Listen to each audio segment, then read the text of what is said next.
Hey everybody, this is Grace. In this video I'm going to talk about something that's going to sound really strange, because it is very strange, and it's about people with kind of like narcissistic histrionic behaviors. Okay, but the story is, like I said, a bit strange. Okay, and I wrote some notes, so I'm going to look at my notes, and I'm a little bit distracted because there's a delivery service or something behind me. And Adam decided he was going to go check it out and see what it's all about. You know, he watches that investigative discovery show channel, whatever it is. I don't watch it. I watch that a bit too much. Anyway, okay. Now, have you ever run across someone, like, I'm sure you have, like you go to any kind of government office, whether it's city, county, federal, whatever, like post office.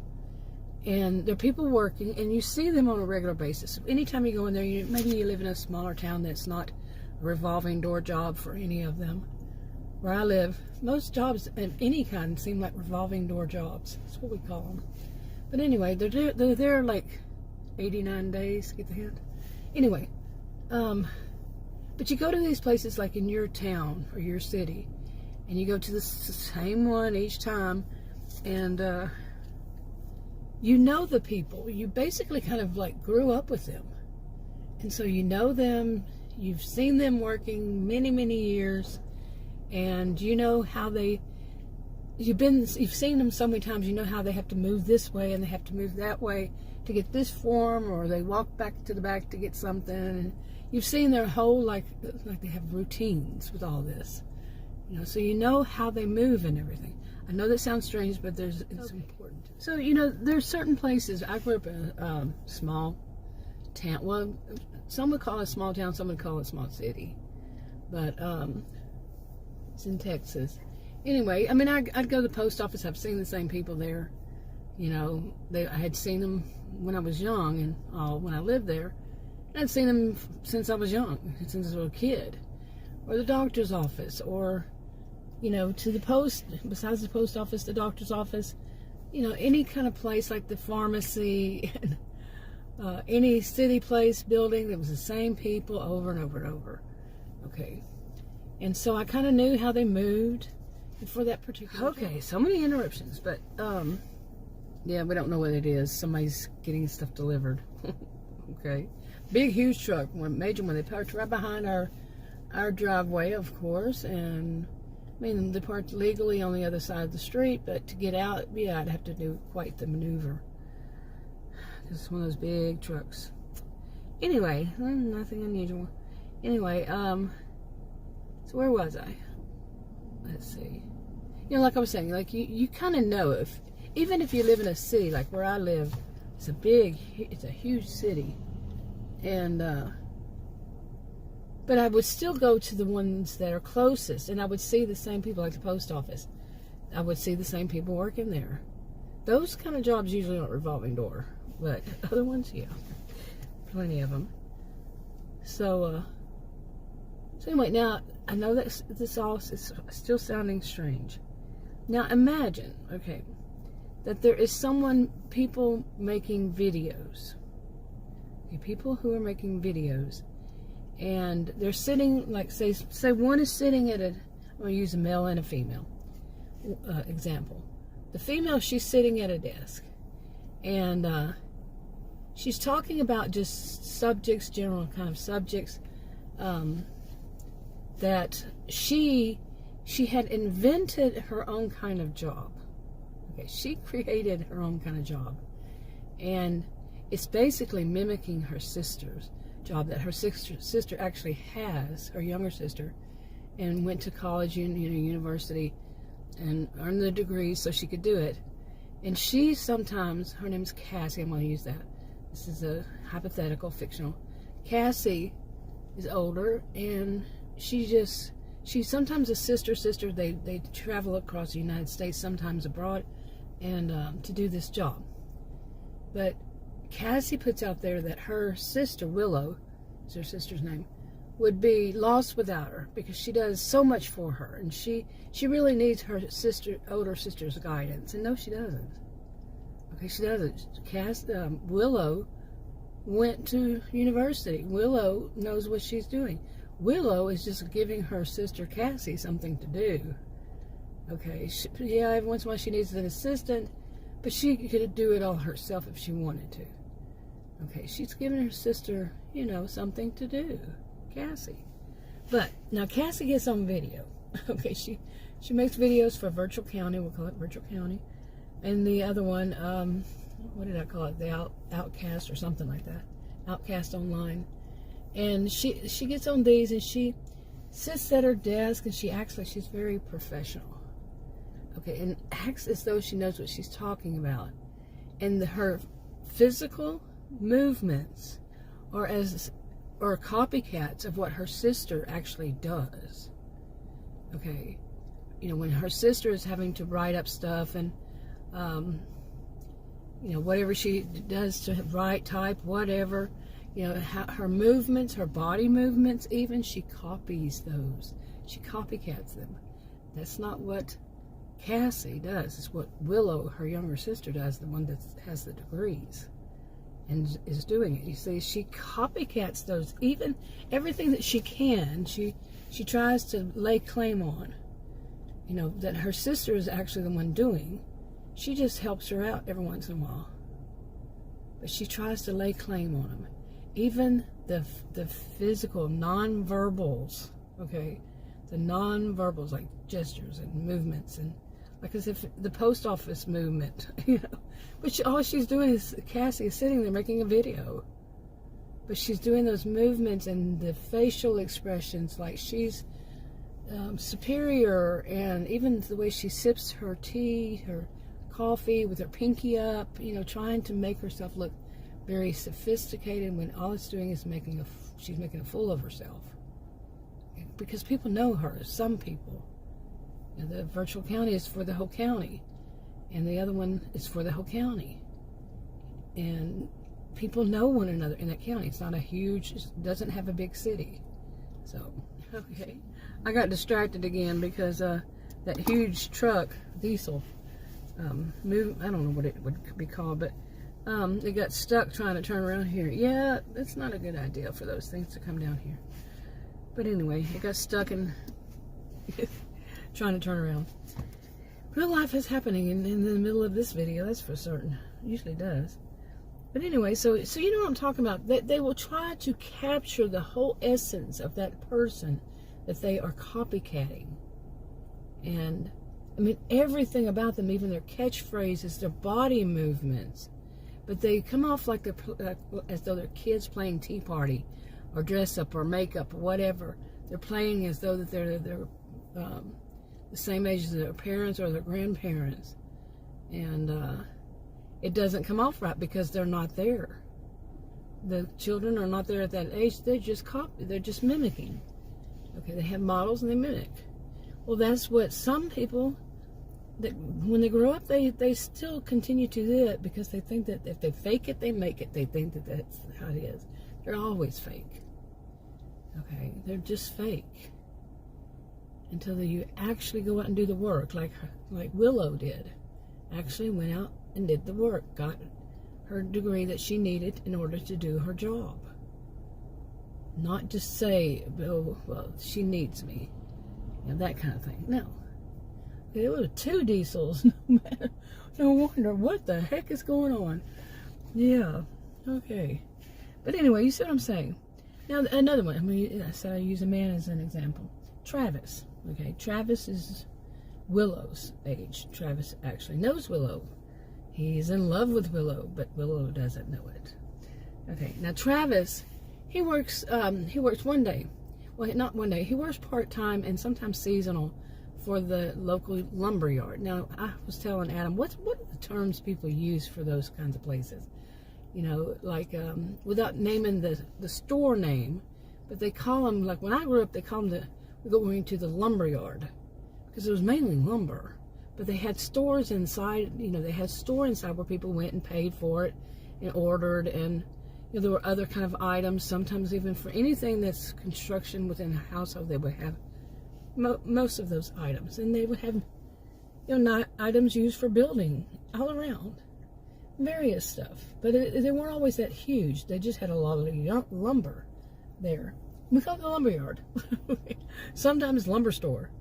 You know, going to the lumber store, you know, to pick up something. And usually it wasn't even lumber, but you see what I'm saying.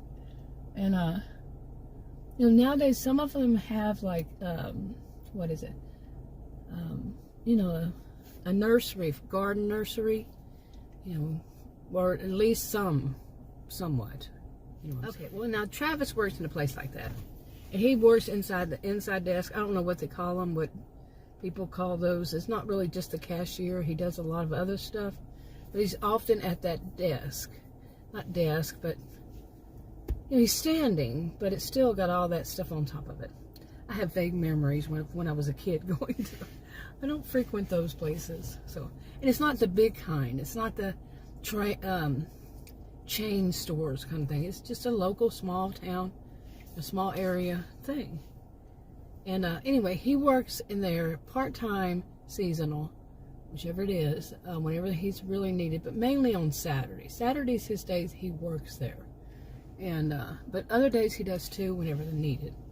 Like I said, now people are used to him. They're used to him standing behind there and his whole body movements, you know, his usual body movements, his way of talking and speaking and whatever. And that, you know, how often he says something. But what people over time got used to is he's more like a bartender. They treat him like he's a bartender that they're telling all their woes to, because most of the people in this county don't drink. They don't go to bars. Bars are like more in one area. And so when they have troubles, they go to the lumber store, the lumberyard store, you know, and they talk it over with him. Okay, they got some, or some even try to do gossip, but they learn he doesn't like to do the gossip thing. You know, he can hear about family members, but if they're gossiping about somebody else, he doesn't care for that.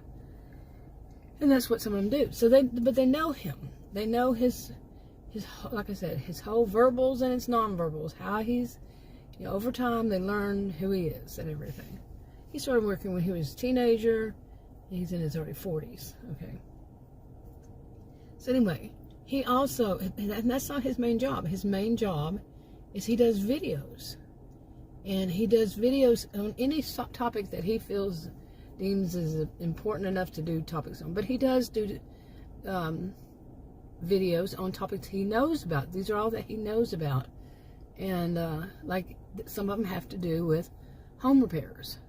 And what you would need to buy for whatever. You know? And he's well known. Because he's well known and trusted. Because they know him from the lumber store, you know, the lumber yard store, whatever, the building and supplies, whatever it is called. Anyway, so they know his actions, his movements. When he gets on and does videos, when he's just standing there, he stands behind something that looks like where he works, and he stands behind it, and he'll do those same kind of body movements. They don't expect anything different. He's not at work, you know, at the lumber yard, but he is standing there, and okay, you know, it's just how his habit for him to kind of weave back and forth, and you know, when he's talking to somebody, the tone he uses, he does the same thing at the lumber yard. You know, it's him. But with Cassie, it's not Cassie. Cassie is faking it. She is mimicking her sister, Willow. You see what I'm saying? And what she's doing is she wants to prove to the world that she is, if not equal, she is superior to her sister Willow. And so she doesn't have confidence. She has arrogance.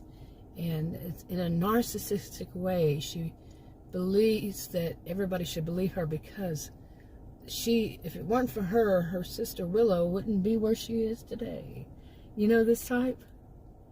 Do you know this type? I know I do. Oh yeah, do I ever. Okay, now why she does this, she's also on Virtual County and Outcast online. Yeah, Outcast Online. Okay. And that's for the county. 2 of them. and social media platforms, and she does videos. And Travis, he watches her, and how he sees her is she's fake. He knows her. Okay, he know her mother, Willow's mother, comes into the store, into the little lumberyard store, and orders from him practically every Saturday, gets something for their garden. And he's actually gone out and helped people with their garden. He'll give them a little advice on, and use it on camera. They let him, and all that. So she knows he's the one in the know. That's one thing he really knows is about gardening. And you're not actually planning what. He doesn't know all that, but he knows how to set up stuff and for gardens and which way and all that. You know what I'm saying. Anyway, now, as far as Cassie, he doesn't like her. He does not like her at all, but he watches Cassie's videos to see if he can hear something about Willow. Because Willow travels a lot, and she's not home that often. And when she does, she usually stays in the cabins, or she stays at her mother's house where Cassie still lives. Her mother shares the house, and it's near there. So anyway, now Cassie's whole thing is when she makes videos, what she also is wanting to do is to exploit, now, does that sound narcissistic? To exploit her audience. She tries to get money from them. Okay?